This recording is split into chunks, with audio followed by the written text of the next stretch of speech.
You are my linen garment I put on. Lord, you are my linen garment I put on, while I minister to you in the inner courts. They shall not gird themselves with anything that causes sweat. They shall not gird themselves with anything that causes sweat. Lord, you are my linen garment I put on. Lord, you are my linen garment I put on, while I minister to you in the inner courts. Oh, your garments smell of earth and aloe, of acacia. Oh, your garments smell of myrrh and aloe, of acacia, as I minister to you in the inner court. Well, hello. I just wanted to give you all some serious encouragement, because there's some things flying around in everybody's faces all the time, which are not there to bring you encouragement. So today, I just wanted to wash you with the water of the Word, because the Psalms have been my solitude of refuge right now. And I just want to wash you guys with the same water of the Word that's been washing over my soul, because I've got a waterproof Bible, which means I'm literally reading the Word while in the water of the Word. I'm reading the Word while snorkeling for the first time in my life, and I am so satisfied. I have this dream that I could wear linen perpetually. The Father's been so merciful to finally give me an opportunity to experience what that's like, because about a year ago, just a little bit more than a year ago, Chelsea and I were becoming linenites at the very, very beginning phases of our life on the linen train, you know what I mean? And I was so desperate for just a single garment that fit me. And I was like, I just want to wear linen all the time. And I love it, because there's lots of people that are like that right now. But many people don't have the same kinds of physiological responses to garments and clothing and stuff like I do. Some people are super sensitive to stuff. I am, because my body's been through some train wrecks. A lot of them, most of them, continually for about 30 years of my life. But I feel stuff very intensely. I'm a very emotionally sensitive person, but also physically. And so when I put linen on my body, I just feel so much better. And then when I wear linen while I'm in the water, I feel even better. And I kind of have this dream that I can have some kind of suit that just pumps living water continuously all across my body at all times and regulates my body temperature perfectly, because the insides of my body don't seem to regulate my body temperature very well. I'm generally sweaty and hot almost all the time. But the good news is the water of the Word cools your soul right down. And when you need to warm up, don't worry. You've got the fire of the living Elohim. So let's turn to Psalms 18, shall we? Psalms 18 is literally the most potent super weapon you could ever imagine when it comes to despair, fear, dread, and terror that's on you instead of being upon your enemies. So if you start supercharging yourself with some awesome, powerful scriptures like this, it will give you an inoculant. It will give you a genuine immunity to the fear virus that's plaguing most of our souls right now. Because the Father loves you so much, He gave you the sword. Check this out. I love you, O Yahuwah, my strength. For Yahuwah is my rock and my stronghold and my deliverer. My El is my rock, and I take refuge in Him. My shield and the horn of my deliverance, my high tower. I call upon Yahuwah, the one to be praised, and I am saved from my enemies. The cords of death surrounded me, and the floods of Belial made me afraid. The cords of the grave were all around me. The snares of death were before me. In my distress, I called upon Yahweh, and to my Elohim I cried. He heard my voice from his Hakal, and my cry went before him into his ears. If you have not cried out to Yahweh recently, the creator of the heavens and the earth, I encourage you, cry out to him. He loves to hear from you. He loves you, and your master of the creation longs to hear your voice. And you know what's so amazing? When you call upon him, he will surely deliver you. You ever read Exodus? The very beginning of Exodus starts out with this Moses being drawn from the water, right? He gets delivered from the snare of death and the waters. You're about to read David talk about the waters of destruction. Moses gets drawn out of that, and Yahweh uses and chooses Moses to be the one who will go and deliver his people. And this is when Moses is there at the burning of the bush where sapphires beneath his feet. Check this out. And Moshe was shepherding the flock of Yethro, his father-in-law, in the Kohen of Midian. And he led the flock to the back of the wilderness and came to Horeb, the mountain of Elohim. And the messenger of Yahweh appeared to him in a flame of fire from the midst of a bush. And he looked and saw the bush burning with fire, but the bush was not consumed. And Moshe said, "Let me turn aside now and see this great sight, why the bush does not burn." And Yahweh saw that he turned aside to see. Yahweh is always watching to see whether or not we're going to turn from our day-to-day lives and from the distractions of this world and see him. Because he's got this perpetually burning book near your body almost always.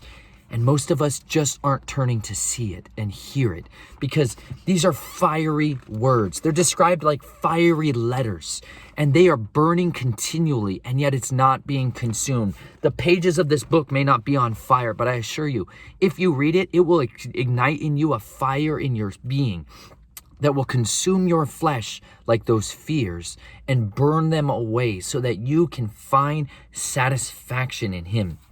Check this out. And Elohim called to him from the midst of the bush and said, "Moshe, Moshe!" And he said, "Here I am." And he said, "Do not come near here. Take your sandals off your feet, for the place on which you are standing is Kodesh ground." Real quick, do you want to know what happens when Yahweh makes the ground Kodesh? Check this out. Exodus 24, verse 10. This is what happens when the presence of Yahweh comes upon the earth and makes the ground special. Kodesh, set apart, distinct, not like the others. Exodus 24:10. And they saw the Elohim of Israel, and under his feet was like a paved work of sapphire stones, and like the Shemaim for brightness. This is why I'm obsessed with sapphires and rubies, you guys, because it says that when he comes down onto the earth, when his presence is here, the ground itself turns to sapphires beneath his feet. Like, this is where the tablets of stone that the finger of Yahweh carved into to give us the 10 commandments, the instructions for life, to give us the words of the covenant, they were put in sapphire. Because that's what his nature is like. It changes and transforms things through fire and heat and purification into something so pristine, we call it a gem. We call it marvelous. We call it splendid. And that is what happens. Beneath the burning bush that Moses was walking towards, the ground became like sapphires. This is why when Joshua confronts the angel of Yahweh, who's got a sword drawn in his hand before they go into Jericho to fight it, it says that the angel of Yahweh told him to take the sandals off his feet because the ground he was on was holy, Kodesh. My guess it was also sapphire-like. I want to walk on a pavework stones of sapphires and rubies. I really do.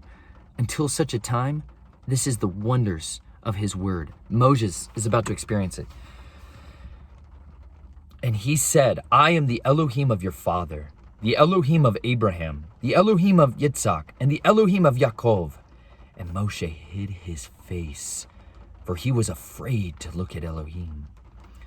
And Yahuwah said, I have indeed seen the oppression of my people who are in Mitzrayim, and have heard their cry because of their slave drivers. For I know their sorrows. Meaning he hears you and he knows your sorrows, no matter what they are. He heard his people and the bondages that they were in. He saw them. He saw them because he was there with them. It says he known his people. He has known his people. Every time you read the word know or known, it's like a relationship. It's like the way you know your best friend. Like if your best friend was accused of doing something, like saying something that you knew they would never say, you would be like, that's not like them. You would immediately know whether or not that was in their character, their name, their reputation, the way they choose to live their life. You would know whether or not that's consistent or something completely as an outlier. This is how we're supposed to be with our Father in heaven. He wants us to look through the model of the relationship that he has with his Son and see that the way the Son reverenced the Father and only ever said what the Father said, and how the Son edified and glorified the Father, and then the Father would reveal the Son to his people.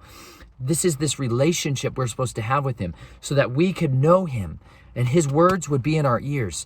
We would know him and he would also know the sufferings that we are experiencing. He experienced those through his Son. He knows what it is like. Yeshua, it says, was tempted in every way that is common to man. And yet in all of those things, he did not sin. He did not transgress. He did not forsake and disobey the instructions of his Father. He kept and regarded his Father's words as precious and as valuable and submitted to them. And he was given life. But in those trials and temptations, he suffered and he endured tribulations and bondages in ways that we only as human beings can understand. He has suffered in those. So when you are feeling the oppression and the taskmasters over you like these people were in Mitzrayim, cry out to him and he will answer you and deliver you. Check this out. It said, and I have come down, verse 8, and I have come down to deliver them from the hand of the Mitzrites and to bring them up from the land to a good and spacious land, to a land flowing with milk and honey, to the place of the Canaanites and the Hittites and the Amorites and the Perizzites and the Hivites and the Jebusites.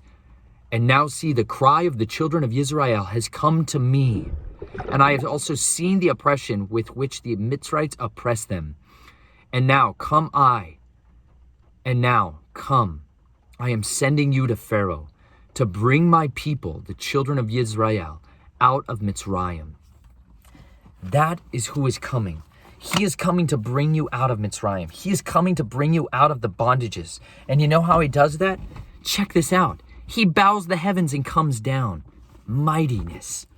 Hold on a second. There we go. This is Psalm 18 again. This is Yahuwah responding to David after he heard his cry. Check this out. Verse 7. And the earth shook and trembled. Even the foundations of the mountains were troubled, and they shook because he was wroth. Smoke went up from his nostrils, and consuming fire from his mouth. Coals were kindled by it. And he bowed the Shemaim and came down, and dense cloud was under his feet. And he rode upon a cherub and flew. He flew upon the wings of the wind. He made darkness his covering, and around him his booth. Darkness of waters, thick clouds of the skies. From the brightness before him, his thick cloud passed, hail and coals of fire. And Yahuwah thundered in the Shemaim, and the Most High sent forth his voice, hail and coals of fire, and he sent out his arrows and scattered them, and much lightning and confused them. And the channels of waters were seen, and the foundations of the world were uncovered. At your rebuke, O Yahuwah, at the blast of the breath of your nostrils. He sent me from above. He took me. He drew me out of many waters. That's Moses. He delivered me from my strong enemy and from those hating me, for they were stronger than I. They confronted me in the day of my calamity, but Yahuwah was my support. And he brought me out into a large place. He delivered me, for he delighted in my righteousness. Yahweh rewarded me according to my righteousness. According to the cleanness of my hands, he repaid me. For I have guarded the ways of Yahweh and have not acted wickedly against my Elohim. For all his right rulings are before me, and I did not turn from his laws. And I am perfect before him, and I guard myself from my wickedness. And Yahweh repays me according to my righteousness, according to the cleanness of my hands before his eyes. With the kind, you show yourself kind. With the perfect one, you show yourself perfect. With the clean, you show yourself clean. And with the wicked, you shall show yourself twisted. For you save the afflicted people, but bring down those whose eyes are haughty. No matter what the world may be portraying themselves as, the Father knows how to bring the haughty down to nothing. He knows how to act corruptly against those who act corruptly against him. He will bring about, through justice, it's called mishpat, that which they have done unto others will come surely back upon their own heads. So do not fear them. Fear Yahweh, for surely he has the power to crush and annihilate them in a day and bring you into lands of pleasantness and pastures of peace. He can give you the joy that you have been longing for. It's one of his fruits. And those who taste of this will eat the fruits of righteousness. For you yourself light my lamp. Yahweh my Elohim makes my darkness light. For with you I run against a band, and with my Elohim I leap over a wall. The El, his way is perfect. The word of Yahweh is proven. He is a shield to all who take refuge in him. For who is Elohah besides Yahweh, and who is a rock except our Elohim? It is El who girds me with strength and makes my way perfect, making my feet like the feet of a deer, and puts me on my high places, teaching my hands for battle, so that my arms shall bend a bow of bronze. And you give me the shield of your deliverance, and your right hand supports me, and your lowliness makes me great. You enlarge my steps under me, and my feet shall not slip. I pursue my enemies and overtake them, and do not turn back until they are destroyed. I crush them, and they are unable to rise. They fall under my feet, and you gird me with strength for battle. Cause my adversaries to bow under me, and you have made my enemies turn their backs. As for those hating me, I cut them off. They cry, but no one is there to save. To Yahweh, but he answers them not. And I beat them as dust before the wind. I empty them out like dirt in the streets. You deliver me from the strivings of the people. You put me at the head of the nations. A people I have not known serve me. As soon as they hear of me, they obey me. The foreigners submit to me. The foreigners fade away and come frightened from their strongholds. Yahweh lives, and Baruch is my rock. And exalted is the Elohim of my deliverance, the El who avenges me. And he humbles the people under me, my deliverer from my enemies. You lift me up above those who rise against me. You deliver me from a man of violence. Therefore I give thanks to you, O Yahweh, among nations. And I sing praises to your name, making great the deliverance of his sovereign, and showing kindness to his anointed. These are the words of life. I hope they satisfy you and nourish you, as so many of you have poured these words into so many of my friends and my family and all these people on the ministry that you have blessed us. Thank you guys for all that you do. Be steadfast now like never before. Let your roots get deeper into his word and let your way be found straight before him. He will take care of you. He will look after you. He will nourish you and satisfy you and bring you into his promised, treasured land. I love you all. Live dangerously every single day of your life, because though the days may be evil, never doubt that you were born for such a time as this. I love you. I'll talk to you soon.